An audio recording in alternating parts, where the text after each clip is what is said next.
Vamos a poner un poco de devoción a toda la enseñanza de, creo que llevamos ya varias semanas. Y quisiera que me acompañarais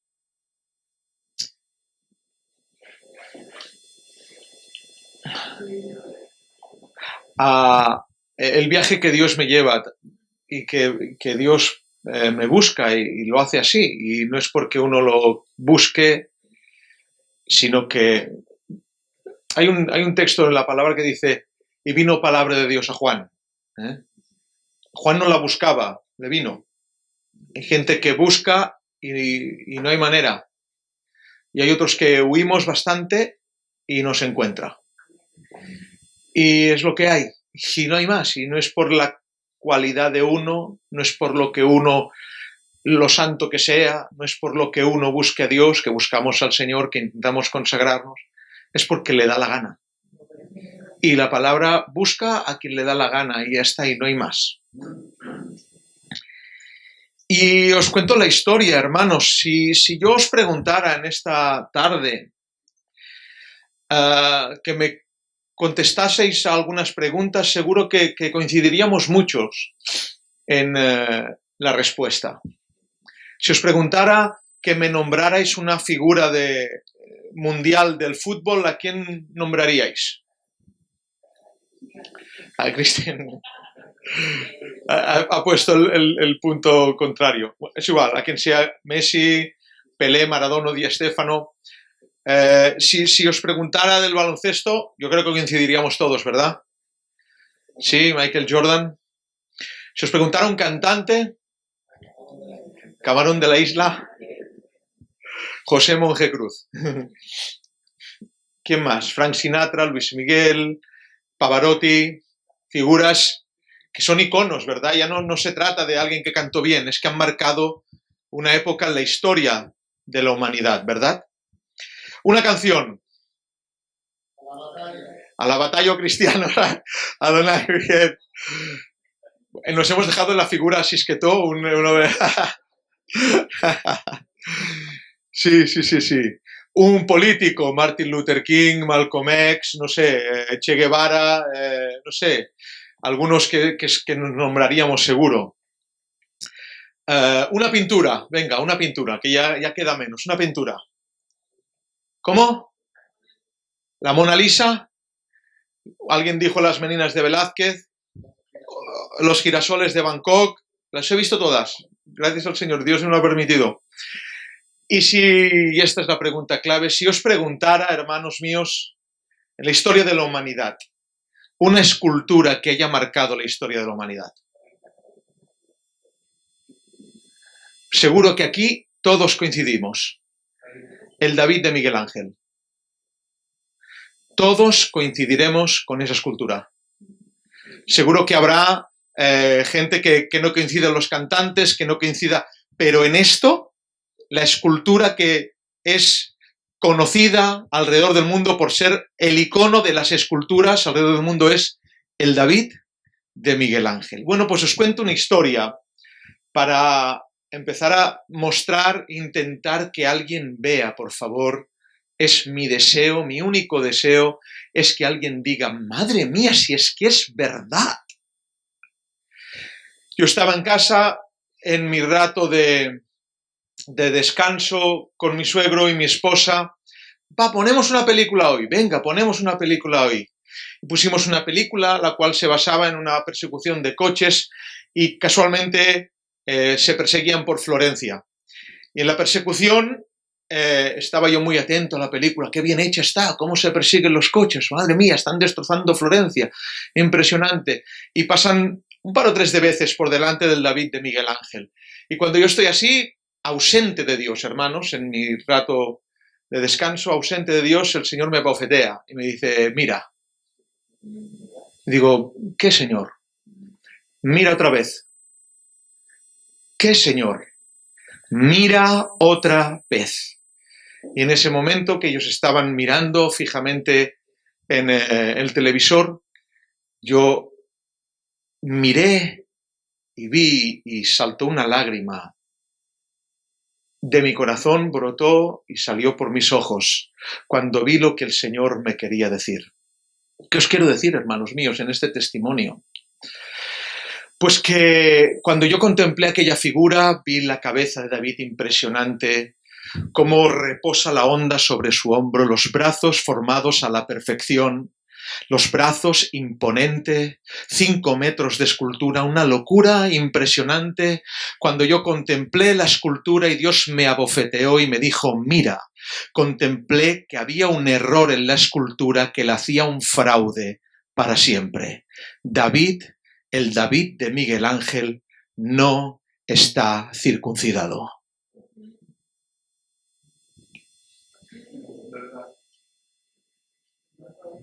Lo voy a repetir. Es perfecto a la vista de todo el planeta Tierra para contemplarlo. Es la atracción de Florencia. Y cuando me fijé, Miguel Ángel no formó la señal del pacto en su cuerpo. En otras palabras, esa escultura, contemplada por todo el mundo, dicho sea de paso, la mejor escultura de todos los siglos, es un fraude. No representa la verdad. Es una belleza perfecta, pero está totalmente alejada de la verdad. Un David sin ley, contemplado por el mundo, aceptado por el mundo, pero sin más, un auténtico fraude a toda la humanidad. La estatua más preciada, más perfecta, es un fraude, porque un David sin ley es un fraude. De la misma manera, Dios me abofeteó diciéndome, así es la iglesia hoy día. Una iglesia sin mi ley. Un auténtico fraude. Es bella, hermosa, imponente, se ve de todos los sitios del mundo, pero es un fraude porque no hay pacto, no hay ley en ella. Y esto no es un detalle que se le saltó a Miguel Ángel, hermanos, porque Miguel Ángel lo pinta con la onda, lo pinta con esa mirada desafiante hacia Goliat. Pero si Miguel Ángel seguro que leyó primera de Samuel 17:26 y resalto aquel dicho de David enfadado viendo la cara de los hebreos cuando están mirando al gigante de 3 metros diciendo ¿quién es este filisteo incircunciso que desafía a los ejércitos de Israel? Ezequiel 36:27, para predicarte que a ti, iglesia, también Dios circuncidó tu corazón. Y pondré dentro de vosotros mi espíritu, y haré que andéis en mis mandamientos, y guardéis mis preceptos, y los pongáis por obra. Colosenses, Nuevo Testamento 2:11. En él también fuisteis circuncidados con una circuncisión no hecha por manos al quitar el cuerpo de la carne mediante la circuncisión de Cristo. Y poniendo devoción al tema y viniendo a que el Señor grave sus mandamientos y el amor hacia su ley en nuestro corazón, ¿qué tendríamos que eliminar de la Escritura si eliminamos la ley, hermanos? ¿Qué tendríamos que quitar de ella? ¿Con qué nos quedaríamos? ¿Tendríamos que quitar todo el Pentateuco? ¿Tendríamos que quitar los escritos de los profetas? ¿Tendríamos que no aplicarnos el Salmo 1, bienaventurado el varón que no anduvo en consejo de malos, ni estuvo en silla de escarnecedores, ni estuvo en camino de pecadores, sino que en la ley del Señor está su delicia y en su ley medita de día y de noche? Tendríamos que eliminar para mí una de las perlas de la palabra, el Salmo 119, que nos habla de los amores de la ley del Señor. Tendríamos que eliminar Romanos, casi todo Romanos, que habla de la ley del Señor. La ley es justa, santa y buena, dice Pablo. Tendríamos que eliminar toda la Escritura. Tendríamos que eliminar al Jesús que se circuncida al 8º día. Tendríamos que eliminar Mateo 4, tendríamos que eliminar Mateo 5, tendríamos que eliminar el Sermón del Monte, tendríamos que eliminar, y ya, porque estaría así durante toda la tarde, el génesis del carácter de Dios. Tendríamos que eliminar a Dios mismo y inventar, como se ha hecho en este tiempo, a otro. Eso sucede cuando uno quita los mandamientos de la Biblia, cuando uno quita la ley de la palabra. El efecto de tal herejía provoca que hoy en día haya en la iglesia una visión de un Dios cambiante, un Dios que decía unas cosas antes y ahora dice otras. Un Dios que quería unas cosas del hombre antes y un Dios que ahora quiere otras. Por eso estoy en contra de todas estas doctrinas dispensacionalistas que dicen que Dios actúa de una manera con el hombre, luego rectifica, actúa de otra, luego rectifica y actúa de otra, luego rectifica y actúa de otra. No, hermanos, mi Biblia dice que Jesucristo es el mismo ayer, es el mismo hoy y es el mismo por los siglos de los siglos. Tendríamos que eliminar la inmutabilidad del Señor si no hubiera ley. ¿Qué es inmutabilidad? Es la cualidad de aquello que no cambia. Dios no se parece a usted porque usted cambia y Él no. Sin ley no hay Dios inmutable. Porque Dios dice unas cosas muy feas en el Antiguo Testamento y en el Nuevo dice cosas muy bonitas. No sé por qué viene a mi cabeza aquel texto que todo el mundo usa, ¿verdad? ¿Cómo perdonó a la ramera, verdad? Porque la ley decía, pero ahora viene la gracia.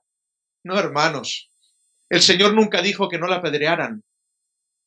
Dijo que la apedreara con quien cumpliera la ley. ¿Saben que no se describe ningún apedreamiento en la Escritura? Y estaba en la ley. ¿Saben por qué? Porque el apedreamiento, no sé por qué digo esto, el apedreamiento, hermanos, era la causa final. Es decir, la norma era el perdón, pero la última instancia era la muerte. Un Dios que cambia, que apedrea a la gente en el antiguo pacto, pero en el nuevo no la apedrea. Que condena a la gente en el antiguo pacto, pero que en el nuevo no apedrea. Las palabras que le dice Jesús a la mujer que han encontrado en acto de adulterio es: vete y sigue haciendo lo que quieras, porque mi gracia te cubre. Dice: vete y no peques más. No sé qué es peor, que me apedreen o que me digan eso. Lo voy a repetir. No sé qué es peor, yo quizás quiero, apedréame porque no voy a cumplir lo que me dices. Vete y no peques más. Un Dios que cambia. En estos días hemos demostrado que la ley moral, evidentemente, como si no los que repasen los mensajes, no estamos hablando de la ley ceremonial, no estamos hablando de los holocaustos, no estamos hablando, etcétera, etcétera, etcétera, de las fiestas, no estamos hablando de esto, estamos hablando del decálogo, estamos hablando de lo que Dios manda y dice: hemos demostrado que la ley moral está vigente en la gracia. Hemos demostrado que la Biblia habla por lo que habla y por lo que calla, tanto por lo que dice, porque lo que no dice es obvio.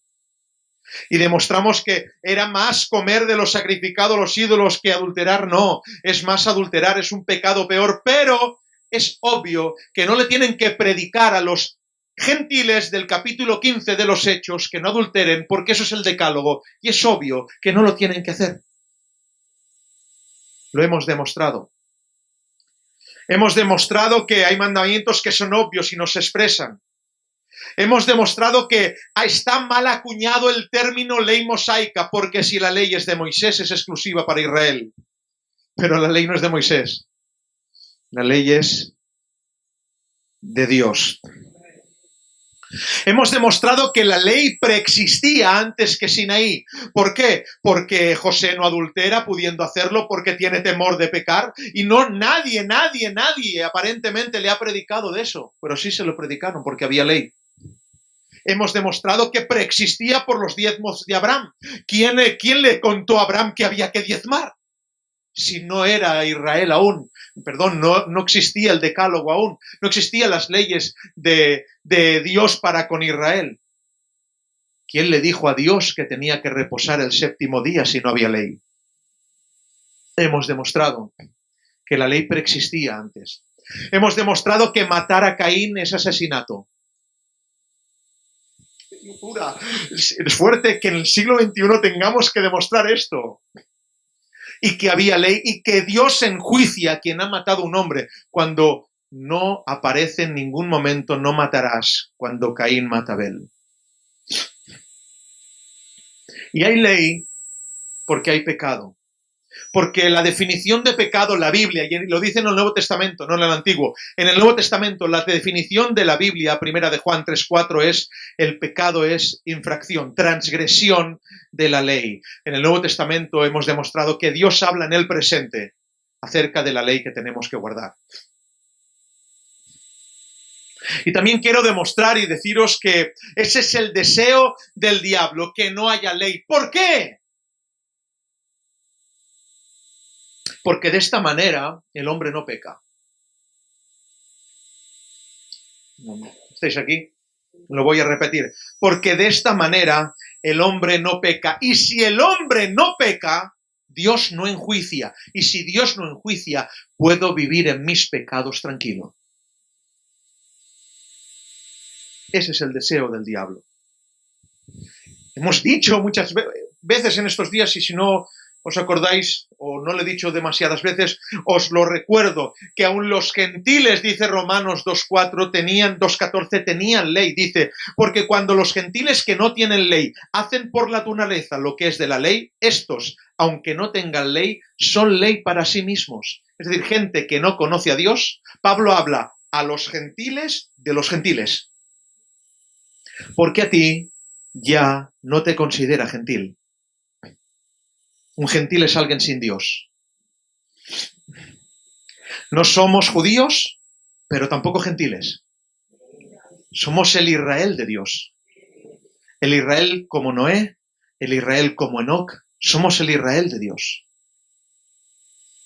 Y estos gentiles que no tienen ley, ¿no conocéis a gente que sin tener el decálogo en casa, uno los conoce y le exhorta la manera que se conducen? Me ha pasado gente que no tiene a Dios, que guarda mandamientos, son ley para sí mismos, dice la Biblia.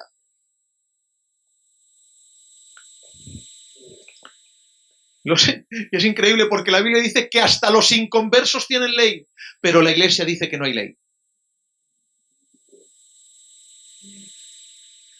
Sin ley no hay educación de conciencia. No se acusa de pecado. El deseo del diablo es eso. Y el deseo del pueblo es no ser agobiado por la ley. Y voy a modificar un poco aquel proverbio chino. No, aquel dicho castellano. Ojos que no ven. Eso yo lo modifico un poco. Ojos que no leen. Corazón que no siente. Y ese es el deseo del diablo, que usted no lea, para que así no sienta. Porque si no lee los mandamientos no va a sentir agobio. Pero cuando uno lee lo que Dios requiere, el Espíritu Santo se lo recuerda, le agobia, hermanos míos. Estamos infectados y muchas veces ha pasado en esta iglesia, sí, muchas veces ha pasado esa cantaleta que he escuchado a gente decir, no quiero saber más, no me expliques más, no quiero saber más. Porque el saber más te agobia. Porque querer o saber más, ser consciente de lo que Dios te manda, agobia al que no ama los mandamientos. Hemos demostrado que sin la ley el Espíritu Santo no manda. Porque no recuerda la ley porque no la tienes. Y quiero aplicar esto a este siglo malo de iglesias infecciosas, de movimientos espasmódicos y proféticos, pero no de santificación. Dicen que tienen al Espíritu, pero no tienen la ley. ¿Qué espíritu tienen? Si dice mi Biblia que el Espíritu Santo recordará todo lo que Jesús nos ha dicho.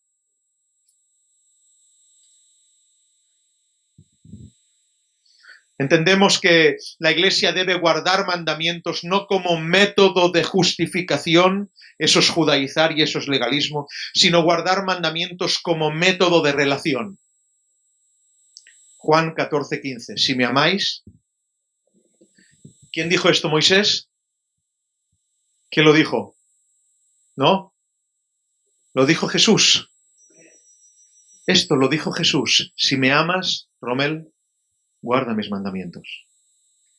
Si me amáis, guardad mis mandamientos. Sin ley no hay relación de amor con Jesús. Relación de fidelidad. ¿Cómo alguien puede ser fiel sin mandamientos? Es imposible. Porque no hay fronteras ni límites. No tengo que ser fiel a Jesús si no tengo ley, porque no me manda nada. Y aún hay gente que llena iglesias y predicadores que no mandan desde el púlpito, solo son sugerencias. Si quieres, si hay iglesias muertas en delitos y pecados, sin vida. Este Jesús que no manda es un novio hippie que acepta una relación abierta. Lo voy a explicar. Usted puede flirtear con la cultura y que ciertos días esa cultura haga de Dios. ¿Por qué Jesús no se enfada? Porque no manda. Me espero, me paro, lo voy a repetir. Se predica, se habla y se muestra un Jesús que quiere una relación abierta. Yo estoy contigo, tú tira. No pasa nada que flirtees con tu cultura y que ciertos días de tu vida le llames Dios. Que a mí me dejes en un rincón y hagas lo que te dé la gana. Porque yo volveré a estar contigo mañana. Puedo enamorarme de mi familia y ser obediente a mis hijos a ciegas. Porque Dios no me manda. Y tenemos nuestros idolitos, ¿verdad? Que son grandes dioses. Porque Dios no manda. Esa es la estampa de la Iglesia hoy día. Hay quien su Dios es muy pulcro, ortodoxo, y no. Gente que conozco, hermanos míos, que me apena y me duele el alma. Gente preciosa, que vas a su casa y disfrutas, que estás con ellos y qué bien que estamos. Pero le ponen un tope a Dios. Son ellos que mandan a Dios, no Dios que les manda a ellos. Gente que tiene miedo de llevar a su hijo, depende qué iglesia, y que se integre, depende qué iglesia, porque sus hijos pequeños les van a exhortar que cambien de vida, porque Dios los va a santificar y los padres no quieren.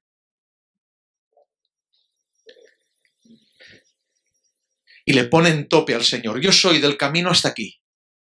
Si no es el camino, vete, pero lee. Ojos que no leen, corazón que no siente. Y aplico a todas las culturas. Aquí hay gente de muchas culturas. No te pienses que eres tú solo. Somos todos. Unos con unas cosas, otros con otras. Dios es Dios y va a derribar todos los ídolos. Si te ama, lo hará. Y si no lo está haciendo, es que no lo tienes. Porque Dios no se casa con un idólatra.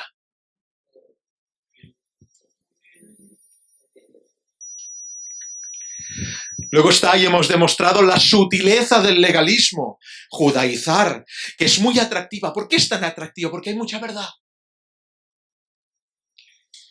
Y porque hay una cosa preciosa, no, hablo en ironía, preciosa que tiene el legalismo, el que te encumbra.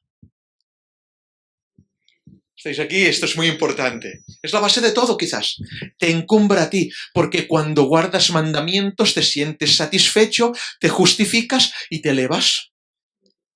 Y eso te encumbra a ti y quita del trono a Cristo. Pero no es por obras, hermanos. Es por pura gracia. Y este legalismo del cual Pablo combate es un legalismo diabólico, porque el enemigo tiene los dos extremos.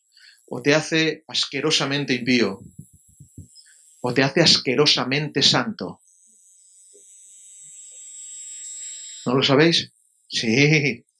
Tan santo que te olvidaste de Dios. y te centraste solo en ti.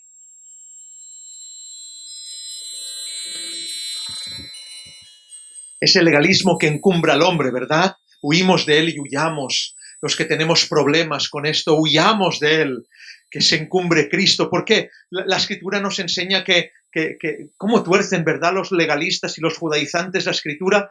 El legalismo provoca que el hombre se encumbre, pero la Escritura nos enseña que la bella, la hermosa, es la ley, no los hombres. Romanos 7:12, la ley es santa, justa y buena. Nuevo Testamento, para los que... Estamos en contra del legalismo. El diablo provoca legalismo para entronar al hombre. La verdad posiciona a la ley como santa, justa y buena para achicarnos a nosotros y vislumbrar a Cristo en el trono. Eso hace la ley, debe hacer la ley. Los mandamientos te achican, me achican y lo ves a Él. Y cuando intentas cumplirlo, pero no puedes, ves la gracia del Señor ahí. Gloria a su nombre. Y ves la sangre que justifica. Gloria a su nombre. Pero por eso debemos pisarlos. ¿Pecaremos pues para que la gracia abunde? De ninguna manera. Intentaré ir rápido para ir al lugar. No voy a estar mucho rato. Atención a esto. Es tan infecciosa esta tendencia anomianista en la Iglesia que en cientos de años, de siglos para aquí, ha habido, escuchen bien, por causa de no predicar la ley de Dios, ha habido un cambio de llamado universal que ha llegado a todos los lugares y a todas las iglesias. ¿Cuál es el llamado cuando un predicador lo hace? ¿Quién quiere aceptar a Cristo? Ese llamado es fruto del no predicar la ley. ¿Por qué? Porque jamás nunca ha habido ese llamado. La palabra de Dios nunca habla de ese llamado. La palabra de Dios habla de arrepentimiento, no de aceptar a Cristo. Es una invención provocada por la falta de mandamientos. Claro, como no hay mandamientos, no hay arrepentimiento. Usted solo tiene que aceptar, no se tiene que arrepentir de nada. Acepte a Cristo y ya está. Tire para adelante. Y todos o la mayoría de pastores predican, acepta a Cristo. Por eso el llamado cambió de arrepiéntete a aceptar a Cristo. Y la gente llena las iglesias sabiendo aceptado a Cristo sin haberse arrepentido. Y hay predicadores que han aceptado a Cristo y no se han arrepentido. Ellos siguen siendo lo que eran, pero ahora predican, acepta a Cristo. Porque aceptaron a Cristo, no les predicaron, tienes que arrepentirte de esto. Tienes que arrepentirte del otro porque el mandamiento del Señor está vigente. Otra de las tendencias que ha provocado el antinomianismo, y esto incluso en las esferas de iglesias ortodoxas, estamos hablando de iglesias bautistas, de gente doctorado en teología, hermanos, es que la palabra pecado molesta. No se escucha en las iglesias. Se escucha error, falta, ha caído, pero ¿qué pastor dice has pecado? ¿No os dais cuenta de lo que estoy hablando? Y cuando estaba escribiendo esto, hago la comparativa. Muchos de nosotros vemos películas en las cuales se presentan los alimentos, muchas veces, ¿verdad? Muchas veces en películas americanas, y coge la familia y presenta los alimentos. Te pedimos, Dios, que bendigas este momento, los alimentos, pero si os fijáis, fijaros, hermanos, me fijé y es brutal. En ninguna se dice en el nombre de Jesús. Siempre se dice amén, pero en ninguna se nombra Jesús. Porque Jesús causa molestia. Porque Dios puede ser Alá. Porque Dios puede ser Buda. Y eso converge en todas las culturas. Te presentamos qué unión familiar, ¿ves? Son cristianos, no son cristianos si no se nombra a Jesús. No son cristianos, hermanos. Jesús es el centro de todo. De todo. Por eso la palabra pecado se ha desterrado. No, venga, usted ha errado, no está caminando bien, pero pecado. No, usted ha pecado, ha transgredido la ley, pero como no hay ley, no hay transgresión de pecado. Perdón, no hay transgresión de ley, no hay pecado.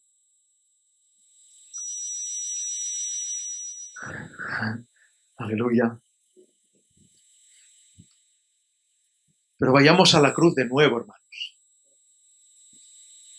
Y no sé cómo la ven los demás, pero la cruz es la evidencia de que los mandamientos están vigentes. Hay quien los ve destruidos allí. Allí se destruyeron los pecados, no los mandamientos. Otra oportunidad. Allí se destruyeron los pecados, no los mandamientos. ¿Acaso no es un mandamiento Lucas 9:23? Quien quiera venir en pos de mí, nieguese a sí mismo, tome su cruz cada día y me siga. ¿Acaso no es un mandamiento? Al final, sin ley no hay pecado, y sin pecado, y esto es lo importante, es el deseo del diablo, sin pecado no hay cruz. Hay gente que va a la iglesia sin haber ido a la cruz.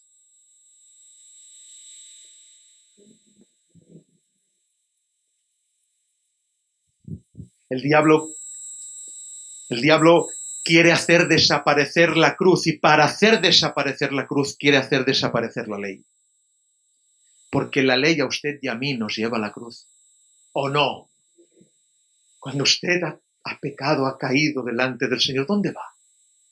Sino a la cruz.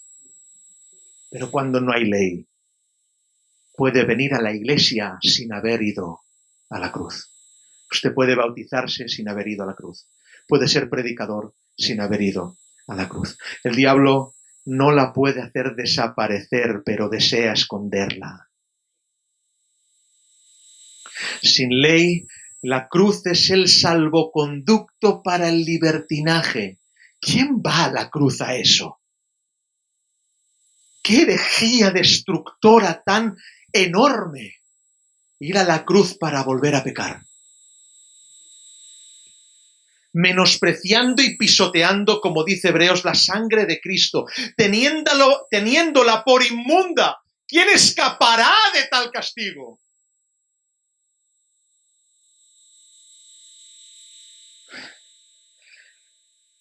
Ir a la cruz es arrepentirse y explotar el deseo de guardar mandamientos. Solo se va a la cruz por el pecado y solo se peca por la infracción de la ley. Esto es una máxima. Qué contradicción, ¿verdad? Los que quieren ser libres de la ley son los más esclavos del pecado. Pero quien contempla la ley se libera del pecado. Aleluya, ¿entendéis este concepto? ¡Qué contradicción! Los que son esclavos de la ley y la aman son libres del pecado. Y contaré de aquí unos días, el pecado, la ley es tan asombrosa que te libra del pecado futuro. Porque el conocer los mandamientos evita que lo hagas. Es imposible, los digo para los pastores que escuchen a términos bíblicos, disasociar la escritura de la ley o el término palabra de ley. Cuando usted dice la palabra de Dios, la Biblia a ese término lo llama la ley de Dios. Quien presume de palabra está diciendo la ley en términos bíblicos. No se puede disociar. Pero hablemos del principio para terminar. Cuando estaba mirando aquella escena en Florencia, lloré, hermanos. ¿Nadie más lo ha visto que tengo que ser yo? ¿A mí me das la bofetada? ¿Yo? Miles de personas yendo, millones cada año y todo el mundo, ¡qué impresionante! ¿Y me tengo que fijar yo? Lo había visto miles de veces, hermanos, y nunca me había fijado. Hasta que Dios, mira.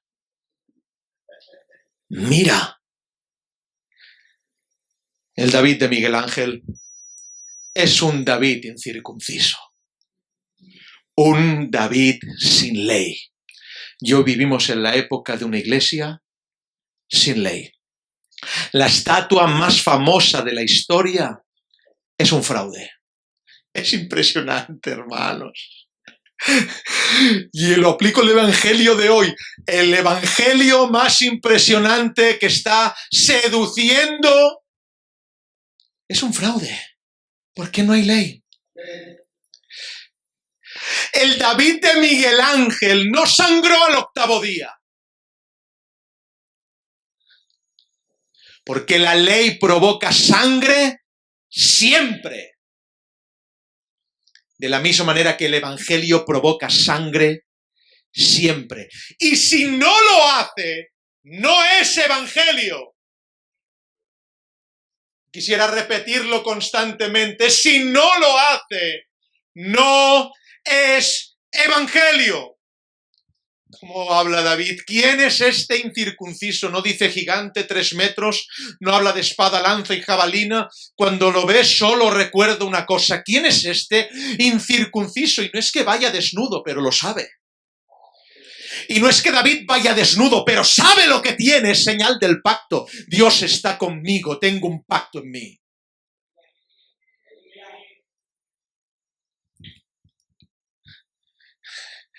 La iglesia tiene señal del pacto, Israel tiene señal del pacto, Israel en lo físico, la iglesia en el corazón. El diablo no tiene señal del pacto, por eso pinta David sin señal.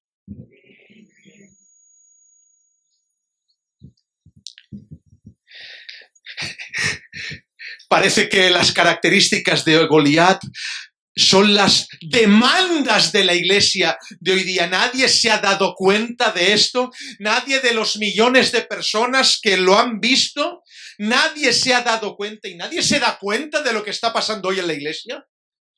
Nadie se da cuenta. Llenamos las iglesias y ya está. Y vamos los domingos a ver un coach. Alguien que me va a mantener el domingo siguiente para que ponga la ofrenda, porque si no el sistema se viene abajo. El reclamo de las almas es, ven aquí, estarás bien, conocerás a gente correcta y nos iremos al cielo. Nunca ha sido el reclamo, hermanos. El reclamo es un Jesús crucificado, un Jesús sanguinolento, un evangelio de cruz y de ley, hermanos míos. ¿Nadie se ha dado cuenta? Cuando uno va a Florencia queda sorprendido de la belleza de la escultura, sin darse cuenta del detalle que la califica como fraude. Nadie se ha dado cuenta. Es impresionante porque investigué, cuando lo vi dije, no puede ser, Señor, ¿cómo puede ser esto? Investigué y hubo un artículo de una minuciosa investigación científica y digo, aquí tiene que estar. Y empecé a leer y empezaron a hablar de el rostro de David desafiante, la postura, la onda en el hombro impresionante, pero encontraron un defecto y digo, aquí estará, tiene que estar aquí, alguien se ha dado cuenta. Y el defecto dice, una ausencia de un pequeño relieve muscular en la espalda por falta de mármol en ese punto concreto. Pero ¿y la circuncisión? ¿Y el pacto? Nadie se ha dado cuenta. Nadie dice que David es hebreo. ¿Y cómo me lo aplicaba el Señor hoy día, verdad? A la gran teología que tenemos en la Reforma. ¿Nos damos cuenta de los defectos minuciosos de esto? ¿Por qué lo otro? ¿Por qué aquí? ¿Por qué las doctrinas de la gracia? ¿Por qué esto? ¿Por qué? Por favor, y lo principal. ¡Y la ley! ¡Y el pacto, hermanos! Y aquí ocurre algo que quiero incitaros a la violencia espiritual. Y es así. Y no queda tiempo, hermanos. Esto se acaba. Ya hemos visto que es un fraude. Y ahora la pregunta es, ¿quién señalará a ese David hermoso, imponente, voluptuoso, victorioso, enorme, asombroso y dirá que es un fraude? ¿Quién va a Florencia a decir, estáis viendo un fraude? Y diréis, ¿qué está diciendo el pastor? Os lo aplico. sabiendo que la iglesia de hoy día es un fraude, ¿quién la va a señalar? ¿Quién se va a levantar? ¿Quién de vosotros va a ir a gente que ama y le va a decir que te han engañado, que es hermoso, voluptuoso, impresionante, imponente, sí es precioso, pero es un fraude? ¿Decís que sí? ¿Lo vais a hacer? ¿Quedáis comprometidos con el Señor? ¿Concierne a esta verdad, hermanos? ¿Quién señalará a ese David? ¿Quién señalará a esta iglesia fraude? ¿Quién señalará este evangelio de mentira? Porque para señalar el evangelio de mentira, lo siento, tienes que señalar a personas. No nos queda otra. Está aquí, hermanos.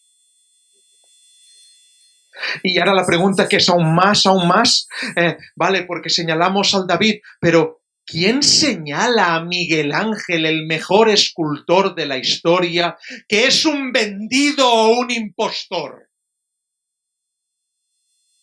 Porque el evangelio, David, incircunciso, necesita a Miguel Ángeles que lo prediquen. Necesita escultores que lo hagan. ¿Y quién señalará a los grandes teólogos que cambian los mandamientos como quieren? ¿Quién señalará a las grandes Biblias? ¿Quién irá y lo hará? ¿Quién señalará a Miguel Ángel? ¿Saben qué, hermanos? Tengo una mala noticia, nadie nos va a creer. A menos que lea. Otra oportunidad. No la teología de Wayne Grudem, que gloria a Dios por él. No. La palabra, la Biblia, la Escritura. ¿Habrá alguien en esta sala, alguien de los que escuchan se atreverá a decir que Miguel Ángel es un mentiroso? ¿Se lo dirá Miguel Ángel? Al mejor escultor de la historia, porque cómo predican, ¿eh? Cómo se ponen allí con su séquito impresionante, con su grande iglesia, con su teología, son invitados, congresos, impresionante, cómo se emocionan, cómo saben bajar el tono de voz, lo suben, es impresionante. Pero ¿quién lo señalará y dirá, estás esculpiendo algo sin ley, eso es un fraude? Nadie nos va a creer. Nadie nos va a creer. Te tomarán por loco, por sectario, por extremista, ¿os suena? Pero esa, y solo esa, es la verdad.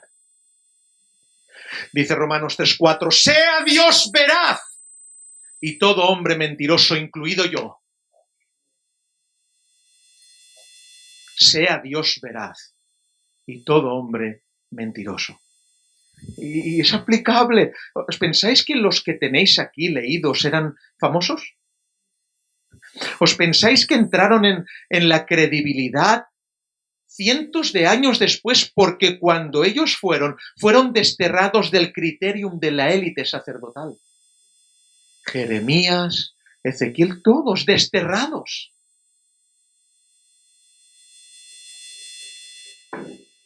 Lo que para vosotros hoy es la referencia, en su tiempo eran los marginados.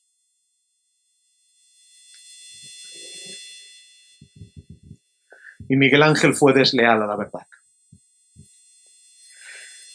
Y nadie te quita, Miguel Ángel, ser el mejor escultor de la historia, pero también nadie te quita ser el más mentiroso, porque cuanto más grande es la escultura, más grande es la mentira. Si la escultura fuera un arte de ficción, Miguel Ángel ha sido el mejor. Pero si la escultura es un arte que pretende presentar la verdad de los hechos, Miguel Ángel ha sido el peor. Os lo aplico. Si el evangelio es representar una historia ficticia, estos hombres son los mejores. Pero si es presentar la verdad, son los peores mentirosos de la historia. No sé, Miguel Ángel, si te vendiste a Roma o te presionó para que no lo hicieras, porque claro, para Roma es una ofensa. ¿Cómo vas a presentar este titán hebreo? Si nosotros predicamos en contra de esto, ¿cómo lo vas a hacer si nosotros sabemos que los judíos... No puedes, Pero no sé si Miguel Ángel dijo, hombre, dejadme hacerlo bien. No, pues no lo sé, no sé la historia, no lo conozco. Pero lo que sé es que o se vendió o le pudo la presión. ¿Te podrá la presión? ¿Nos podrá la presión? ¿Fue Roma o es que tú ya eres romano? Es muy peligroso que los mejores sean desleales, porque los seguirán grandes multitudes por su don y creerán que lo que dicen por la ceguera que provoca el don de la elocuencia. Son tan elocuentes que ciegan a la gente con el don. El David de Miguel Ángel, hermanos, termino. Saben, mide más de 5 metros. Impresionante. Al final, lo hicieron más grande que Goliat. Se me pone la piel de gallina. Yo lloro, he llorado, hermanos. He llorado. Lo voy a repetir. El David de Miguel Ángel mide más de 5 metros. Al final, lo hicieron más grande que Goliat, pero es un fraude. Consiguieron que David fuera más grande que Goliat. Y es lo que han conseguido hoy día. Han conseguido que la iglesia sea más grande que todo. Pero es un fraude. En la nueva historia, David es colosal, pero sin pacto con Dios. Recordemos, ¿qué le hizo ganar la guerra? Lo que hizo ganar la guerra no fue su altura, no fue su habilidad, no fue la onda, fue el pacto. Por eso él califica al enemigo como incircunciso. Lo que le hizo ganar la guerra fue la ley, hermanos. Goliat era más alto, Goliat era más fuerte, estaba más preparado, pero no era un escogido de Dios, no tenía la señal del pacto de la ley, era un incircunciso. Por eso el David de Miguel Ángel mide 5 metros, lo consiguieron hacer más grande que Goliat. El David de Dios es mucho más pequeño, pero circunciso y verdadero. Así es la iglesia de Cristo, mucho más pequeña, pero con el pacto y verdadera. Gloria a su nombre. Termino. La escultura tiene bien definida la onda que mató al gigante. Pero recuerda, hermano y hermana, lo que mató al gigante no fue la onda, fue Dios. Fue Dios. Y de todas estas, no diré revelaciones, no quiero decir esto, pero toda esta relación de palabras que uso en estos días pensando, en un par de semanas meditando, disculpad la expresión, no he visto ningún crucifijo con Jesús desnudo. Y contradictoriamente, David no fue a matar a Goliat desnudo, pero Jesús, lo siento hermanos, si esto os ofende, murió desnudo. Pero ¿saben por qué no lo desnudaron? Porque el fraude sería tan grande, estoy seguro que Roma lo hubiera hecho incircunciso también.